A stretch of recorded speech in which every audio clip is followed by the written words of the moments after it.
রহমানির রহিম। আজকে অভিভাবক সমাবেশ ও মতবিনিময় সভায় তাজুল ইসলাম উচ্চ বিদ্যালয়ের সম্মানিত সভাপতি, উপস্থিত শিক্ষক শিক্ষিকা ও উপস্থিত আমার দশম শ্রেণীর ছাত্রছাত্রী, অত্র স্কুলের ছাত্রছাত্রী উপস্থিত, আসসালামু আলাইকুম।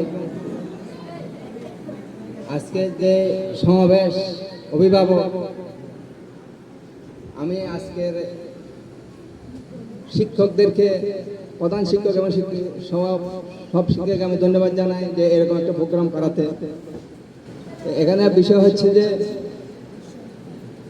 এখানে যে শিক্ষার যে মান নিয়ে যে কথা আসতেছে, এগুলোর প্রতি শিক্ষকরা শিক্ষকরা যেভাবে আপনাদেরকে নির্দেশনা দিচ্ছে, এভাবে মেনে চলতে হবে। এভাবে মেনে চললে আপনারা আপনাদের উন্নতি করতে পারবেন।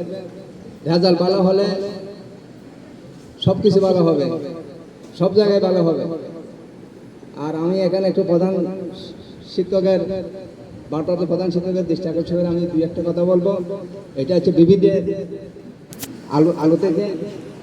এখানে আমি বেশ কিছুদিন ধরে লক্ষ্য করতেছি, শুধু দশম শ্রেণী না, ক্লাস 6 থেকে দশম শ্রেণী পর্যন্ত এখানে এই যে অঙ্ক, আমি এখানে পুকুরে বসে করতে আমি ছাত্ররা বসে থাকে, ওদেরকে আমি জিজ্ঞেস করি যে তোমাদের অঙ্ক কি করছো, কেমন করছো, বলে যে ভালো না।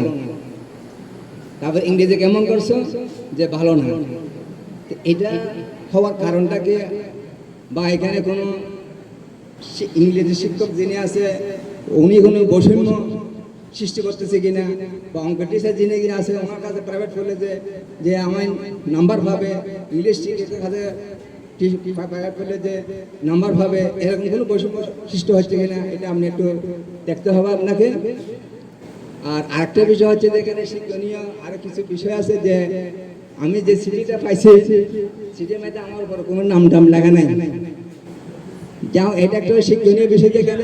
এখানে একটা প্রাপক না না যেইটা হোক, এটা একটা শিক্ষণীয় বিষয়। এই বিষয়ের মধ্যে যে পরে যে প্রাপক প্রেরক একটা লেখা থাকলে একটা ছাত্রছাত্রীরা একটা শিখে যে সিডিটা এটা কে দিছে, কে পাইছে, এটা শিক্ষণীয় বিষয়। আর আরেকটা বিষয় হচ্ছে যে আমি বিগত আরেকটা সমাবেশে আসছিলাম, যে এই যে আপ্যায়নের ব্যাপারে দেখলাম, এটা একটা শিক্ষণীয় বিষয়। ছোটখাটো বিষয় হলো এটা দেখার বিষয়, নজরে আসে। আর এটা ছাত্র বেশি বেশি সব জায়গায় এটা ব্যবহার করতে হয়, নাচা দিচ্ছে হাতে হাতে। তো এটা খুব, এটা একটু দৃষ্টি আপনাদেরকে একটু রাখতে হবে, যেখানে এটা শিক্ষণীয় বিষয়। ছোটখাটোগুলো এগুলো নিয়ে সমস্যা হয় বেশি,